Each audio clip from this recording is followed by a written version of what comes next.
మనకు కార్తీక మాసంలో స్నానానికి ప్రాధాన్యత ఉన్నది అని తెలిసి చెప్తుంటే చాలామంది అడుగుతుంటారు, తలస్నానం చెయ్యాలా ప్రతిరోజు అని చెప్పేసి.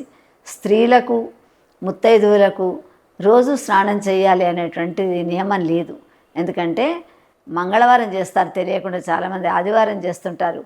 మంగళవారం మరణం అని చెప్పేసి అంటారు. మంగళవారం తలస్నానం చేయడానికి లేదు, ఏ రోజు చేయడానికి వీల్లేదు. వాళ్ళు స్నానం చేయకుండా మొదటి రోజు వాళ్ళు ఏ నియమాన్ని మేము పాటించి కార్తీక మహత్యాన్ని చదువుకుంటాం, కార్తీక పురాణాన్ని వింటాం, కార్తీక మాస నియమాలను పాటిస్తాం అనేటువంటి మొదటి రోజు మాత్రం వాళ్ళు మనం నరక చతుర్దశి కాగానే పీడలు పోతాయని చెప్పేసి ఆ లక్ష్మీ పూజ రోజు తలస్నానం చేస్తారు. తర్వాత నుంచి తలస్నానం చేయడానికి అవసరం లేదు. నదీ స్నానం చేస్తే ఆ పాడ్యమి రోజు మొదలుపెట్టే రోజు తలస్నానం చేయవచ్చు. తర్వాత అన్ని వారాలలో అన్ని రోజులలో చేయడానికి వీల్లేదు.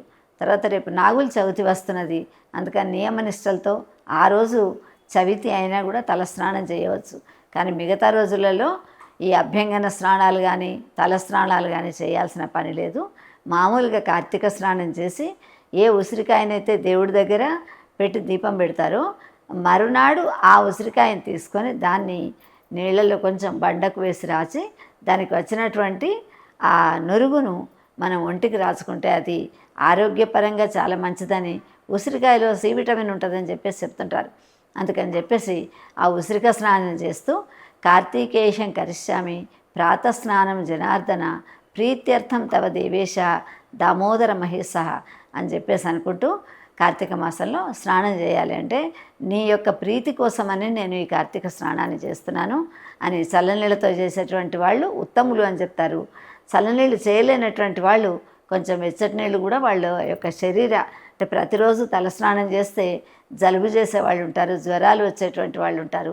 ఎందుకంటే ఋతు మార్పు అయింది కాబట్టి ఆ ఋతు మార్పును బట్టి మనం ప్రతిరోజు తలస్నానం చేయాల్సినటువంటి పని లేదు.